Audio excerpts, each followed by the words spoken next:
வணக்கம். மற்றொரு காணொளியில் இணைந்திருக்கின்றோம். 3 நாட்களில் கெப் கொண்டு வர முடியும் எனின் ஏன் நாட்டிற்கு மருந்துகளை கொண்டு வர முடியாது என நாமல் ராஜபக்ஷ கேள்வி எழுப்பியுள்ளார். நாடாளுமன்றத்தில் இன்றைய அமர்வில் கலந்து கொண்டு உரையாற்றும் போது அவர் இவ்வாறு தெரிவித்தார்.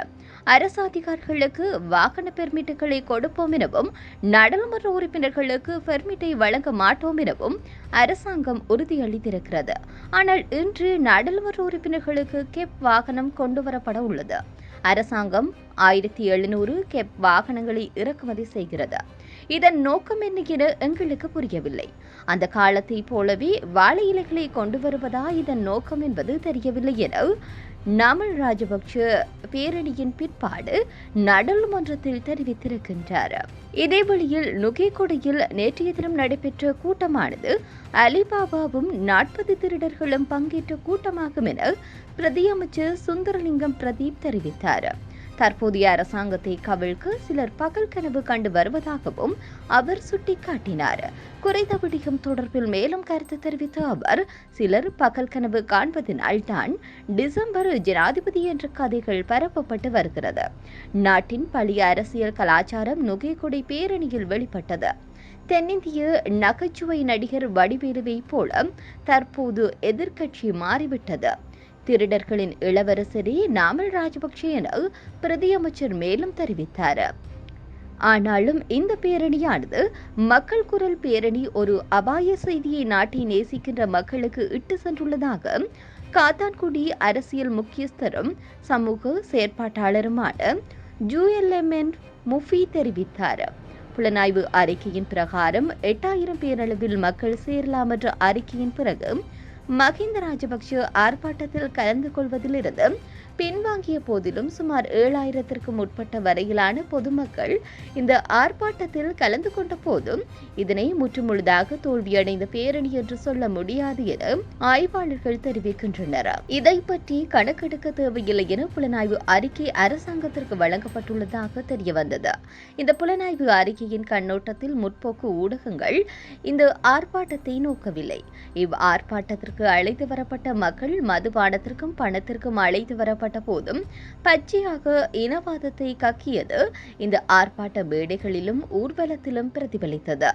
ஜனாதிபதி அனுகுமார திசாநாயக்க காட்சட்டை அணிந்து தலதா மாளிகைக்கு சென்றதை ஒரு குற்றமாக ஒரு பேச்சாளர் பேசியதும், அத்தோடு இந்த அரசாங்கம் ஜனாதிபதியும் அமைச்சர்களும் பௌத்த மத குருமார்களை சங்கடப்படுத்துவதில்லை, கும்பிடாமல் கையிலாக கொடுக்கின்றார்கள் என்ற குற்றச்சாட்டு முன்வைக்கப்படுகிறது.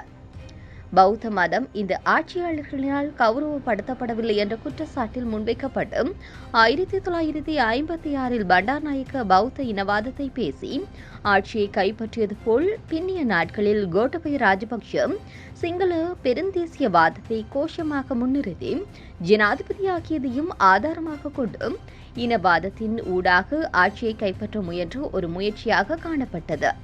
அத்தோடு இந்த பேரணியில் கலந்து கொண்டவர்கள் மிக பெரும் ஊழல் குற்றவாளிகளாகவும் அவர்கள் பல்வேறு வாக்குகளை எதிர்காலத்தில் எதிர்நோக்க உள்ள நிலையில் தங்களை பாதுகாக்க தாங்கள் சிறை செல்லாமல் தப்பிக்க ஆட்சி மாற்றத்தை கொண்டு வர வேண்டிய தேவை அவர்களுக்கு இருக்கிறது.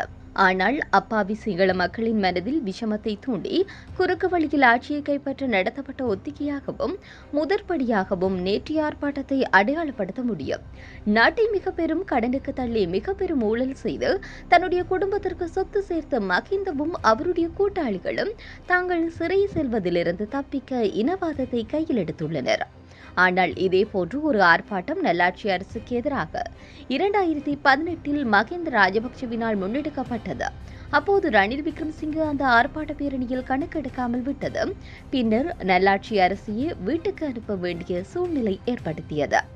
2005 மஹிந்த ராஜபக்ஷ ஆட்சி பீடம் ஏறியது முதல் இந்த நாட்டிற்கு சாபம் பிடித்துக் கொண்டது. இப்போதுதான் ஜனாதிபதி அனுகுமார திசாநாயக்க தலைமையில் நாட்டிற்கு நல்ல காலம் பிறந்துள்ளது. நாளாந்தம் தெரிந்து கொண்டு வருகிறது. ஆனால் அரசாங்கம் விவேகத்தோடு புத்தி சாதுரியத்தோடும் தனக்கு எதிரான சவால்களை முகம் கொடுக்க வேண்டிய தேவை இருக்கிறது. நாட்டின் பொருளாதார பிரச்சினையை ஏற்படுத்திய பொருளாதார குற்றவாளிகளாக மஹிந்த ராஜபக்ஷ, பசில் ராஜபக்ஷ, கோட்டபய ராஜபக்ஷ மற்றும் பிபி ஜெயசுந்தர போன்றவர்களை உயர் நீதிமன்றம் அறிவித்த போதும் அது தொடர்பில் இந்த அரசாங்கம் எந்த நடவடிக்கையும் எடுக்கவில்லை. அதேபோன்று தாஜிதீன் கொலை வழக்கில் சிறந்தி ராஜபக்ஷ மற்றும் ஜோசித ராஜபக்ஷ குற்றவாளிகளிடம் பரவலாக விசாரணைகள் மூலம் தெரியப்படுத்தப்பட்ட போதும் அவர்களை நீதியின் முன்னிறுத்த இந்த அரசு நடவடிக்கை எடுக்கவில்லை. மேலும் முறையான நடவடிக்கை ஈஸ்டர் குண்டு தாக்குதல் தொடர்பில் முன்னாள் புலனாய்வு பிரிவு தலைவர் மற்றும் முன்னைய அரசாங்கத்தின் உயர்மட்ட தரப்பினர் தொடர்பில் இருப்பதும் அவ்வப்போது தெரியப்படுத்தப்பட்ட போதும் அது தொடர்பில் முறையான நடவடிக்கை எதையும் அரசாங்கம் எடுக்கவில்லை.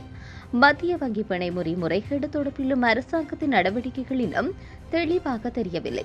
மஹிந்த ராஜபக்ஷவிற்கு எதிராக அல்லது அவருடைய குடும்பத்தினருக்கு எதிராக அரசாங்கம் நடவடிக்கை எடுப்பதற்கு தயங்குவதில் அண்டிய நாடும் மற்றும் ஒரு பிரதான நாடும் மிக பெரும் அழுத்தத்தை அரசுக்கு கொடுப்பதாக திரைமறைவு செய்திகள் கூறுகிறது. நேற்றைய ஆர்ப்பாட்டத்தில் பின்னணியில் அண்டிய நாடு ஒன்றின் மறைமுக கரம் இருப்பதாகவும் சொல்லப்படுகின்றது.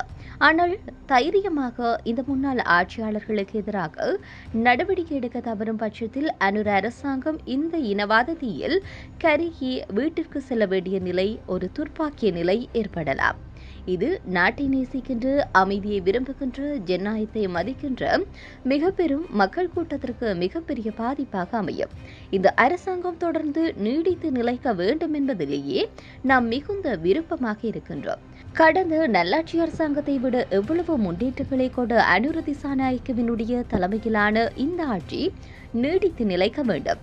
மிக பெரும் ஊழல் குற்றவாளிகளான மஹிந்த ராஜபக்ஷ மற்றும் அவருடைய அனைத்து ராஜபக்ஷர்களையும், குற்றம் புரிந்த முன்னாள் அமைச்சர்களையும் சட்டத்தின் முன்னிறுத்தி அவர்களுக்கு தண்டனை வாங்கி கொடுப்பதிலேயே இந்த அரசின் ஆயுள் நீடித்து நிலைக்கும். இதனை ஜனாதிபதி செய்வாரா எனவும் சமூக செயற்பாட்டாளருமான மூவி கேள்வி எழுப்பியுள்ளார்.